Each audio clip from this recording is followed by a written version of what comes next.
रात के 2 बजे पदयात्रा निकलती थी। इसकी वजह से लोगों को परेशानी होने लगी। दर्शन करने के लिए हजारों लोग पहुंचते थे। वो पदयात्रा में शामिल होना चाहते थे, प्रेमानंद महाराज के दर्शन करना चाहते थे। यात्रा में भक्त ढोल नगाड़े भी बजाते थे। स्वागत में भक्त आतिशबाजी भी जमकर करते थे। एनआरआई कॉलोनी के लोगों ने इसका विरोध किया। यात्रा बंद करने की मांग यहां पर की गई कि यात्रा को बंद किया जाए, क्योंकि ढोल नगाड़े बजते हैं, आतिशबाजी होती है, इसलिए इस यात्रा को बंद किया जाए। एनआरआई कॉलोनी के लोगों ने यहां पर इसका विरोध किया, जिसके बाद यात्रा के समय में बदलाव किया गया है, रूट में बदलाव किया गया है। आखिर वजह क्या रही इस यात्रा के रुकवाने के पीछे? क्यों इसको लेकर शिकायत की गई? क्यों यहाँ पर देखिए आपत्ति दर्ज कराई गई? ये सब कुछ अब हम जानने के लिए देखिए आप पहुंचे हैं। यात्रा से दिक्कत नहीं है आप लोग को? कतई दिक्कत नहीं है, बल्कि दिक्कत इस बात से है कि ये यात्रा रुक गई। क्योंकि मैं सच कह रहा हूँ आपको, हम लोग भी दर्शन करते थे आके। ऐसा नहीं है, हमें दुख है इस बात का, ये यात्रा रुक गई।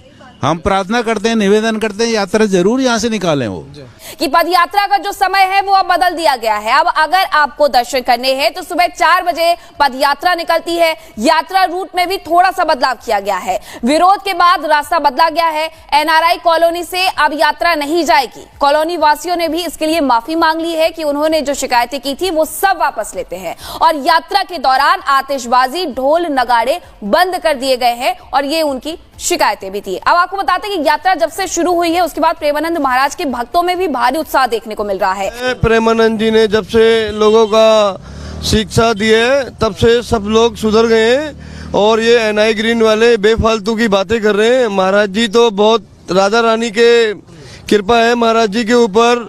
महाराज जी जो सिखा रहे हैं वृंदावन में लोगों को, वो सीखना चाहिए। अगर संत ना होते तो ये संसार जल मरता। ये संसार जल मरता। जहाँ मरे हुए लोग आते हैं, जिंदा हो जाते हैं। जहाँ जिंदा है लोग, हम उसकी वजह से यहाँ हैं, हम जिंदा हैं। ये प्रेमानंद जी महाराज की वजह से ही जो संसार चल रहा है, पूरे संसार से लोग आ रहे हैं परिक्रमा मार्ग पे। और पूज्य महाराज जी की, श्री जी की कृपा से महाराज जी मिले तो जीवन में बड़ी परिवर्तन हो गया है। प्रेमानंद महाराज जी के वजह से हमारे संसार में जो सोए थे वो जागृत हो गए। अगर इस कलयुग में हमारे प्रेमानंद महाराज जी के जैसे महासंत, संतनी महासंत अगर नहीं होते तो हम कहीं गड्ढे में गिर गए होते। हमें तो ऊपर उठाने वाले प्रेमानंद महाराज जी ही हैं। इनसे हम बहुत सीखते हैं।